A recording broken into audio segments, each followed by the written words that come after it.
وہ بھی صبح آ جائے گا۔ حوریہ مطمئن ہو گئی۔ صبح ناشتہ تمہیں بنانا ہے، ابھی کھانا میں نے خود بنا دیا ہے۔ جی بی بی، میں آ جاؤں گا صبح۔ حوریہ نے 2 گھنٹے میں کھانا تیار کر لیا تھا۔ وہ پھر چینج کرنے کے لیے اندر چلی گئی۔ مسٹرڈ کلر کے سوٹ میں حوریہ بہت پیاری لگ رہی تھی۔ پھر کچھ دیر کے بعد اس کے والد آ گئے۔ وہ خوش تھے۔ لگتا ہے ٹور اچھا رہا آپ کا۔ بالکل، بہت اچھا۔ چلیں اب فریش ہو جائیں، کھانا میں نے خود بنایا ہے۔ آپ آئیں، میں ڈائننگ ٹیبل پر لگاتی ہوں۔ جبار چینج کرنے اندر چلا گیا۔ حوریہ کھانا لگا چکی تھی۔ وہ آیا تو دونوں نے کھانا کھایا، پھر ڈرائنگ روم میں آ کر بیٹھ گئے۔ کافی دیر باتیں کرنے کے بعد اپنے اپنے روم میں چلے گئے۔ صبح کک آ چکا تھا، وہ ناشتہ بنا رہا تھا کہ جبار روم سے باہر آ گیا۔ حوریہ بھی اٹھ چکی تھی، وہ باہر سے واک کر کے آئی تھی۔ حوریہ کو مارکیٹ جانا تھا آج، وہ تیار ہو کر آئی، ناشتہ کیا۔ جبار نے کہا کیا بنا رہی ہو آج کل؟ وہ ایک تصویر کا پورٹریٹ بنا رہی ہوں، کسی عورت کا ہے۔ اوکے بنا لو، پھر مجھے بھی ضرور دکھانا۔ جی سب کو دکھاؤں گی۔ پھر وہ مارکیٹ چل دی۔ شاپنگ کر ہی رہی تھی کہ اسے آذر نظر آ گیا۔ اس نے اسے اگنور کر دیا، لیکن وہ خود ہی اس کے پاس آ گیا۔ وہ اسے دیکھ چکی تھی۔ ہیلو میم، کیسی ہیں آپ؟ میں ٹھیک ہوں، جلدی ہی کال کروں گی آپ کو، ٹھیک ہے؟ آپ تسلی سے بنائیں۔ پھر وہ خدا حافظ کہہ کر چلا گیا۔ حوریہ شاپنگ کر رہی تھی کہ اسے ایک لڑکی ملی جو شاید اسے جانتی تھی۔ حوریہ کو کافی لوگ جانتے تھے، اس کی پینٹنگز کی ایگزیبیشن لگتی تھی، اس لیے کافی لوگ اسے دیکھ چکے تھے۔ میم مجھے آپ سے تصویر بنانی ہے۔ اوکے میں بنا دوں گی۔ اس نے حوریہ کا نمبر مانگا جو حوریہ نے دے دیا۔ حوریہ کی کچھ چیزیں رہتی تھیں، وہ سب لے کر حوریہ گھر چل دی۔ وہ تھک چکی تھی۔ جبار گھر ہی تھا، کھانا بن چکا تھا۔ کھانا کھا کر وہ جنت کے کام میں لگ گئی۔ تقریباً پورٹریٹ بن چکا تھا، وہ بنا ہی رہی تھی کہ جبار آ گیا۔ آپ تصویر دیکھتے ہی جبار کا موڈ خراب ہو گیا۔ کیا ہوا؟ کون لایا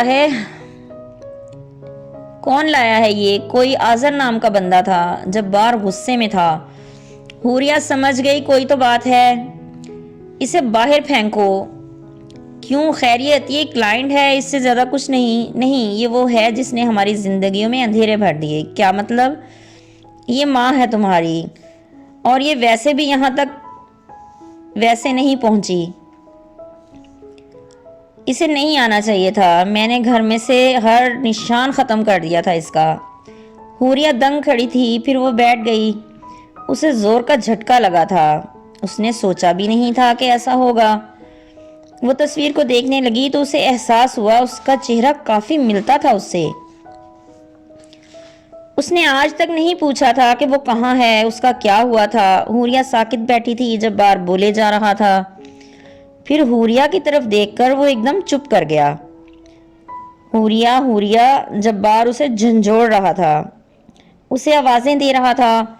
وہ جیسے ہوش میں آ گئی۔ ٹھیک ہوں میں، آپ فکر نہیں کریں۔ جبار کی آنکھیں بھی سرخ ہو رہی تھیں۔ حوریہ نے اٹھ کر تصویر مکمل کی۔ اس نے باپ کو دیکھا، پھر تصویر کو۔ جبار بھی خوبصورت تھا، اس نے باپ سے کوئی سوال کرنا مناسب نہیں سمجھا۔ چلیں باہر چلتے ہیں۔ وہ دونوں اٹھ کر باہر چل دیے۔ وہ واک کرتے ہوئے کافی آگے نکل آئے تھے۔ حوریہ کو احساس ہوا کوئی ان کو دیکھ رہا ہے۔ اس نے جبار کا ہاتھ پکڑا، واپسی کی راہ لی۔ دونوں میں گہری خاموشی تھی۔ بہت کچھ تھا کہنے سننے کو، لیکن دونوں ہی خاموش تھے۔ پھر حوریہ اپنے کمرے میں چلی گئی۔ اس نے خود کو ریلیکس کیا اور سو گئی۔ صبح ہوئی تو جبار حوریہ کو آوازیں دے رہا تھا۔ وہ باہر آئی تو ناشتے کے لیے جبار نے کہا آتی ہوں، پھر اندر چلی گئی۔ تھوڑی دیر کے بعد وہ واپس آئی تو تیار تھی۔ چلیں ناشتہ کرتے ہیں۔ جا رہی ہو کہیں؟ جی مارکیٹ تک۔ اوکے جلدی آ جانا۔ جی آ جاؤں گی، کھانا آپ کے ساتھ ہی کھاؤں گی۔ پھر وہ چلی گئی۔ اس نے باہر نکلتے ہی آذر کو کال کی اور اسے کیفے میں بلایا۔ اس نے کافی کا آرڈر دیا۔ تھوڑی دیر میں آذر اس کے سامنے بیٹھا تھا۔ حوریہ نے کہا، اپنا اصل اور صحیح تعارف کروائیں۔ جی کیا مطلب کچھ نہیں، جنت کون ہے اور آپ کیوں آئے میرے پاس؟ آپ میرا پیچھا کر رہے ہیں اتنے دن سے؟ جی میں کر رہا تھا۔ کیوں؟ وہ آپ کو پتہ چل گیا ہوگا، وہ آپ کی والدہ ہیں۔ جی پتہ چل گیا ہے۔ آپ کون ہیں؟ میں ان کا کچھ نہیں، ملازم سمجھ لیں۔ میں آپ کی تصویریں اور ویڈیوز ان کو بھیج رہا تھا، وہ دیکھنا چاہتی تھیں آپ کو۔ کیوں مجھے چھوڑ کر گئیں؟ وہ ایک شخص کی چاہت میں گرفتار ہو گئی تھی اور خوش نہیں تھیں آپ کے والد کے ساتھ۔ اب کہاں ہیں وہ امریکہ میں ہی ہیں۔ میں نے جھوٹ نہیں بولا۔ وہ یاد کرتی ہیں آپ کو۔ ٹھیک ہے، آپ کیا چاہتے ہیں؟ اب کیا چاہتی ہیں؟ آپ سے ملنا چاہتی ہیں۔ کیوں؟ ان کو کینسر ہے، ان کی زندگی کا کچھ پتہ نہیں، شرمندہ ہیں اس لیے بھی ملنا چاہتی ہیں۔ اب کیا کر سکتے ہیں؟ آپ مل لیں یا بات کر لیں۔ آذر نے نمبر دے دیا۔ حوریہ نے نمبر سیو کر لیا۔ ان کے ساتھ کون ہے؟ وہی شخص ہے، وہ بہت اچھے ہیں، ان کا نام رامیش ہے۔ بہت خیال رکھتے ہیں جنت میم کا، لیکن آپ کو یاد کرتی ہیں وہ۔ میں بھی کرتی ہوں ان کو یاد، مجھے اندازہ ہے۔ مجھے نہیں پتا تھا کہ وہ کہاں ہیں، زندہ ہیں یا نہیں، کبھی نہیں پوچھا کسی سے۔ ان کی کوئی چیز یا کوئی تصویر میرے گھر میں نہیں تھی۔ آپ نے جو تصویر دی وہی ہے۔ رات کو ہی پتا چلا کہ وہ میری ماں ہیں۔ جی مجھے اندازہ تھا، یہ ایک کڑوا سچ ہے۔ بالکل۔ خوبصورت لوگ ہمیشہ دکھی رہتے ہیں۔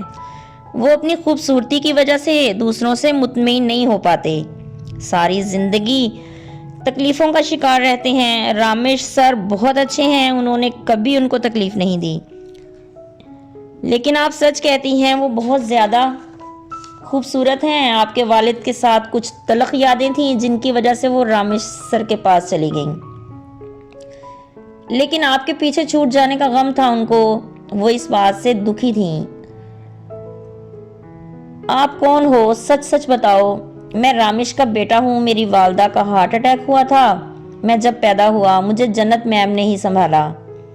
آپ ان کو ماں نہیں کہتے؟ میں نہیں کہہ سکا، وہ میرے دوستوں کی فہرست میں ہیں، اس لیے وہ رشتہ نہیں بن پایا، لیکن ان سے دل کا رشتہ ہے۔ یہاں آیا ہوں ان کی تسکین کے لیے، وہ دیکھنا چاہتی تھی آپ کو۔ میرے لیے بات تکلیف دہ تھی کہ وہ گھٹ گھٹ کر جئیں، اس بات کا رامیش کو نہیں پتا۔ نہیں، ان کو نہیں پتا، لیکن وہ برا نہیں مانیں گے۔ کافی دیر ہو چکی تھی، میں چلتی ہوں آذر، پاپا کو بول کے آئی ہوں کھانا ان کے ساتھ کھاؤں گی۔ ابھی رک جاؤ تھوڑی دیر۔ حوریہ نے ٹائم دیکھا، کھانے کا وقت ہو چکا تھا۔ نہیں آذر، ملتے ہیں پھر، مجھے جانا ہے۔ وہ چل دی۔ آذر بھی اٹھ کھڑا ہوا۔ کھانا تو کھا لیتی؟ نہیں، گھر جا کے کھاؤں گی۔ حوریہ گھر پہنچی، جبار انتظار کر رہا تھا، کھانا لگ چکا تھا۔ حوریہ نے ہاتھ دھوئے اور کھانا کھانے بیٹھ گئی۔ گہری خاموشی تھی۔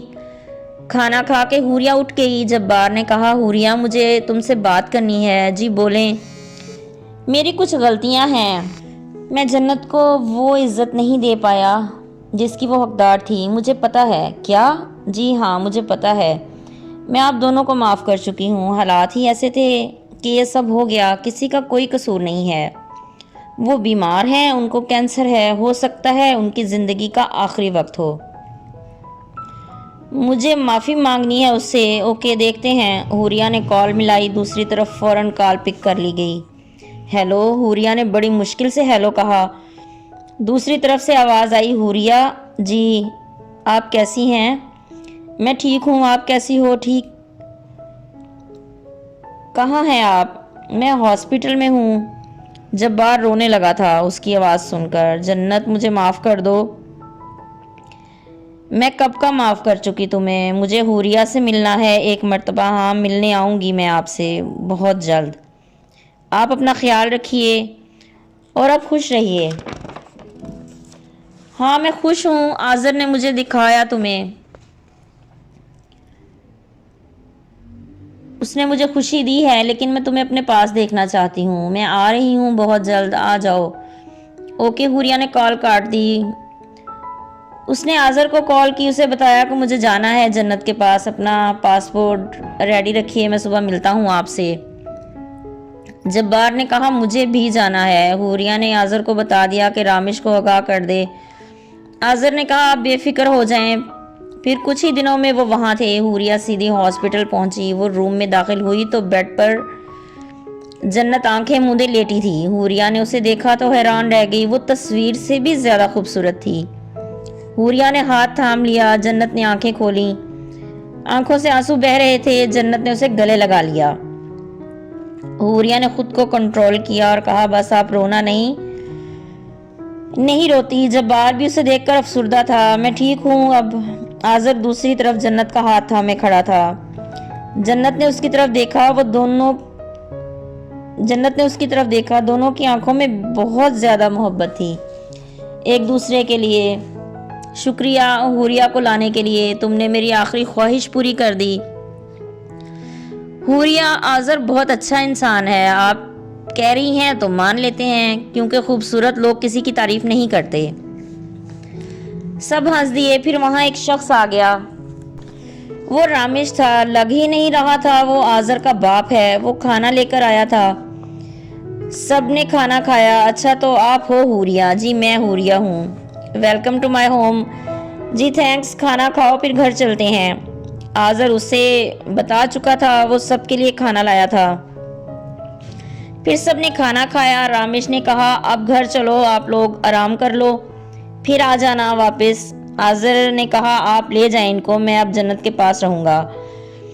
اسے پتا تھا کہ آذر اب اسے چھوڑ کر نہیں جائے گا، اس لیے رامش حوریہ اور جبار کو گھر لے گیا۔ حوریہ نے جو تصویر بنائی تھی وہ جنت کو دے دی تھی، وہ بہت خوش ہوئی۔ وہ لوگ گھر چلے گئے۔ دوسرے دن صبح ہی حوریہ اور جبار ہاسپٹل آ گئے۔ آذر جنت کے پاس ہی تھا، وہ کپڑے چینج کر چکا تھا۔ حوریہ نے کہا آپ آرام کر لو جا کے۔ نہیں میں آرام کر چکا، میرا آرام ادھر ہی ہے۔ جنت مسکرا دی۔ حوریہ یہ اب کہیں نہیں جائے گا، اسے کہنا فضول ہے۔ اچھا ٹھیک ہے۔ آذر روم سے باہر چلا گیا۔ تھوڑی دیر کے بعد کچھ پیپر پکڑے آیا، وہ بہت خوش تھا۔ رات کو جو ٹیسٹ ہوا اس کی رپورٹ بالکل ٹھیک آئی ہے، آپ ٹھیک ہو جائیں گی۔ اچھا تمہاری وجہ سے نہیں، شاید حوریہ کے ملنے کی وجہ سے، پر وہ بھی تو تمہاری وجہ سے ہی ممکن ہوا ہے۔ ہاں پر وہ میں نے اپنے لیے ہی کیا، آپ ضروری ہو میرے لیے، اس لیے لے کر آیا۔ آذر تم بھی میرے لیے ضروری ہو۔ ہاں مگر آپ نے ہمت ہار دی تھی اس موذی بیماری کے آگے، اس لیے مجھے آپ کو اکیلے چھوڑ کے جانا پڑا۔ وہ بہت مشکل تھا میرے لیے، مجھے پتا ہے۔ حوریہ دیکھ رہی تھی کہ کوئی خون کا رشتہ نہیں تھا، لیکن ان کا دل کا رشتہ بہت مضبوط تھا۔ حوریہ نے کہا اب تو آپ خوش ہیں نا؟ ہاں میں بہت خوش ہوں۔ پھر ڈاکٹر آ گئے۔ آذر ان سے بات کر رہا تھا، اس کی فکر نظر آ رہی تھی۔ پھر رامش بھی آ گیا۔ جبار شاید شرمندگی محسوس کر رہا تھا۔ اس نے حوریہ سے کہا میں اب واپس جا رہا ہوں، تم رہو ابھی جنت کے پاس، اسے ضرورت ہے تمہاری۔ پھر جبار واپس چلا گیا۔ رامش اسے ایئرپورٹ چھوڑنے گیا۔ جنت کی طبیعت سنبھل گئی تھی، حوریہ اب اس کے پاس ہی تھی۔ جیتے رہیے، خوش رہیے۔ ملتے ہیں اگلی کہانی کے ساتھ۔